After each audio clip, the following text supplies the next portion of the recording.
प्रणाम पिताश्री। राजमहल की ओर प्रस्थान करें? हाँ हाँ, चलना शीघ्र।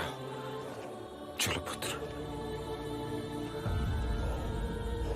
मैं रथ में नहीं बैठूंगा, मैं अपने भिक्षुओं के साथ पैदल ही आऊंगा।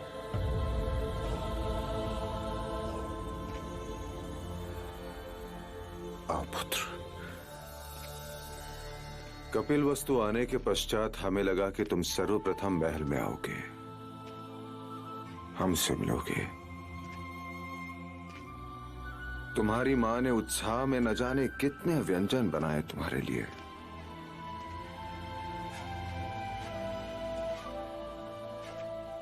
परंतु जो हमने देखा उसकी कल्पना नहीं थी कि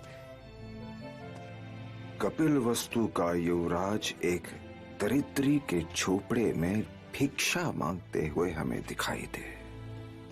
पिताजी, अब मैं युवराज नहीं, भिक्षु, और अब मैं अकेला भी नहीं। मेरे साथ मेरे भिक्षुओं का समुदाय भी आया है और मुझे भी हर भिक्षु की तरह अपने लिए भिक्षा मांगनी पड़ती है। परंतु शाक्य कुल की ये रीत नहीं। शाक्य कुल की रीत ना हो, पर यह भिक्षुओं की रीत सदैव ही रही है। भिक्षा मांगना एक आध्यात्मिक अभ्यास है जो हमारे समुदाय को नम्रता और संभाव देता है। भिक्षु धनी और निर्धन के पक्षपात से ऊपर है। मेरे मार्ग में सभी समान है, चाहे वो दीन हो या धनी,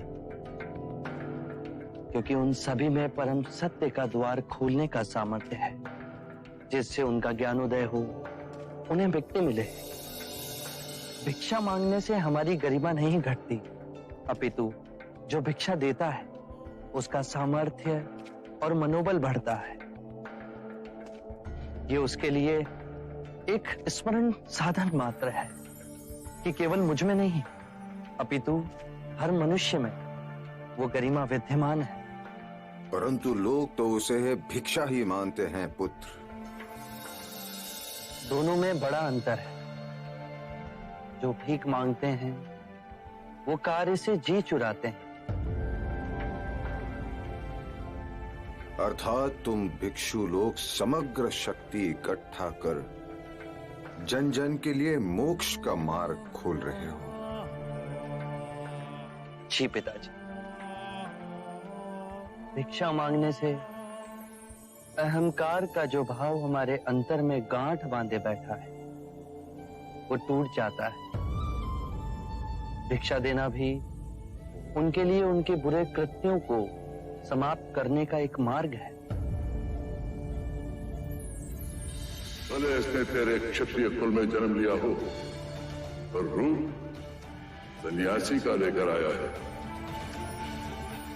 बालक के शरीर पर महापुरुष गौतम की तरह 32 लक्षण है।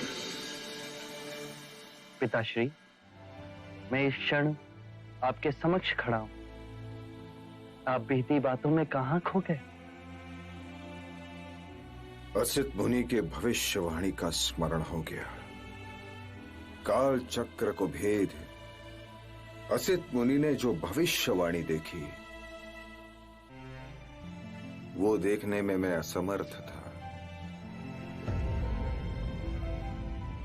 या मैं जानबूझ के देखना नहीं चाहता था। परंतु यह अद्भुत घटना होकर ही रही। तुम सिद्धार्थ से बुद्ध बन गए।